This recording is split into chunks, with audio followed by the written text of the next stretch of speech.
Pastor Solomon Kinloch Jr. of Triumph Church. Thank you for joining us on American Black Journal. Thank you, Stephen. Yeah. So these are very tough times for everybody, and it for me is really telling that Easter, the most important holiday in the Christian church, takes place at the height of such a trying time.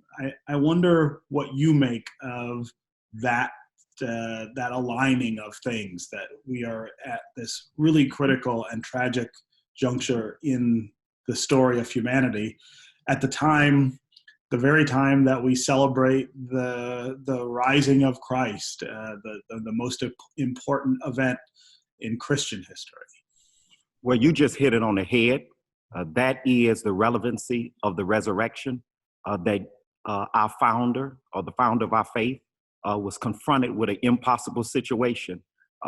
He was crucified, and we believe he was dead on Saturday. But although he was in a tomb, he resurrected on Sunday morning, reminding us that if it was not impossible for him to extricate himself out of a situation, that we are available and we have accessibility to that power right now. Yeah. So give me a sense of the things that your church members are coming to you with, and the things that you're telling them about the difficulty of now, about the losses that we're all sustaining. What are you counseling people to feel and to do? Well, one of the greatest challenges that we face is that we're such a relational church, and this robs us of our ability for physical, authentic relationships.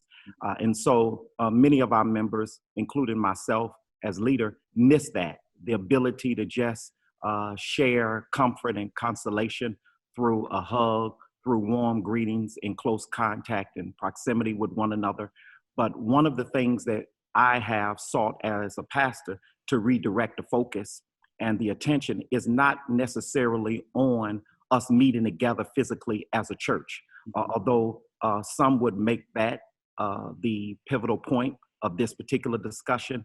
Instead of discussing and debating whether we should meet together as a church, because if we are responsible and we're going to be responsible with the safety and health of our parishioners and our community, we have to do our part in limiting the spread and the containment of this particular virus. And so what this does for the body of Christ is give us an opportunity to more so not just have church, but be the church and start doing church.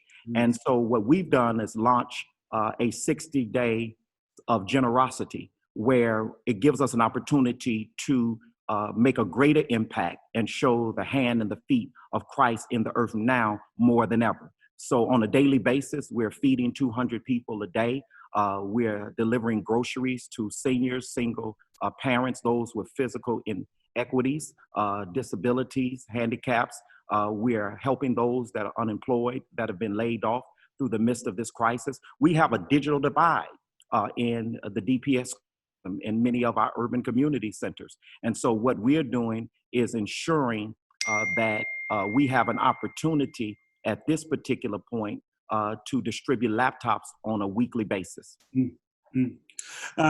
So we're doing more service now to redirect our focus and our attention. You know, people have talked about this distancing that we're experiencing, and they sometimes describe it as social distancing.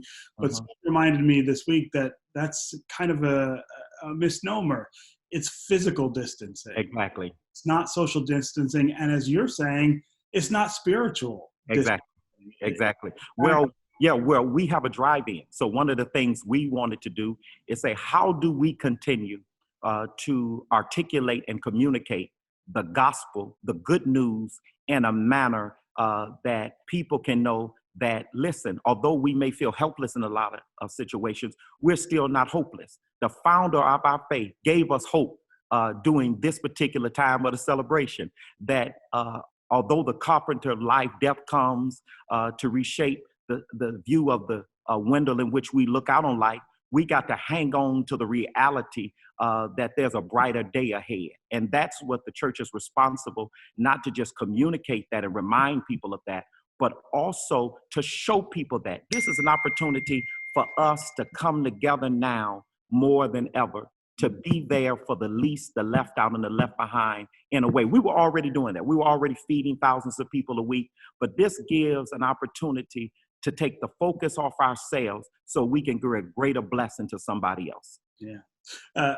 And we talk about the financial strain as well that this is causing so many people in so many institutions, but churches, I feel like especially get hit hard when the economy freezes the way it has. How are you able to sort of maintain through it Well, all? one of the things that we've been a proponent of is stewardship.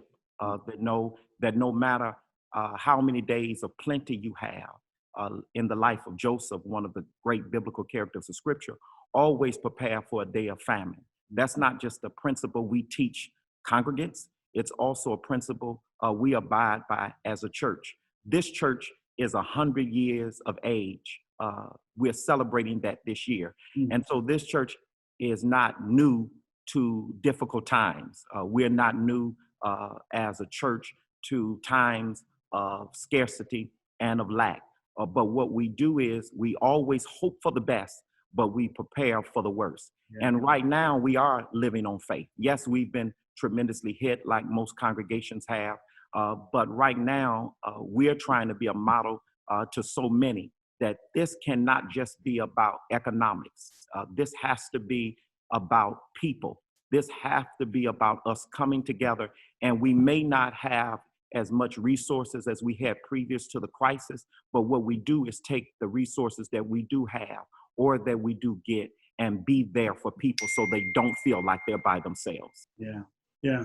And give me a sense of how you as a pastor, I mean, I think this is a time when people turn more to faith and turn more to vehicles of faith than they do normally.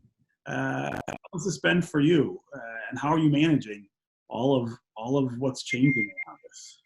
Well, you know, this is a Herculean responsibility right now for all of us that are serving on the front line. I pray daily for our first responders. I'm praying for all our humanitarian and philanthropical leaders who are trying to make sure that people were already in a crisis before this, so many people.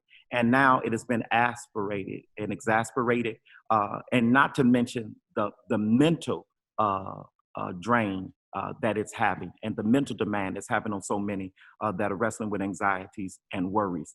And so as a leader, one of the things that we have to do is remind ourselves that the Bible portrays those of us that are of faith as soldiers. And when a soldier goes to the battlefield, he knows that he goes to the battlefield under the threat of death, and there's a possibility that he may not return home. But the reason he chooses to go anyway is because he knows when a battle is going on, somebody has got to fight. And as believers, we can't go and hide out somewhere in a house. At the end of the day, we want to stay safe and stay home as much as we can, but we can't do that to the extent that you have the marginalized and those that are in the crevice of life not having the resources they need to make it through this as well. And so the message that we preach on Easter is, yes, the external factors are conducive to a feeling of fear, but those of us of faith have decided that we would rather die on our feet than to live life on our knees. Yeah. Wow. Powerful words, powerful words. Thank you.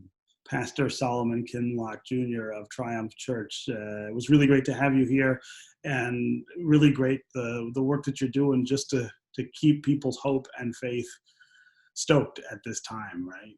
Thank you, Brother Henderson. You've been such a tremendous voice in our community. I have much love and respect for what you have done and what you continue to do and what you stand to do in the future. And so thank you for the honor of just sharing with you today.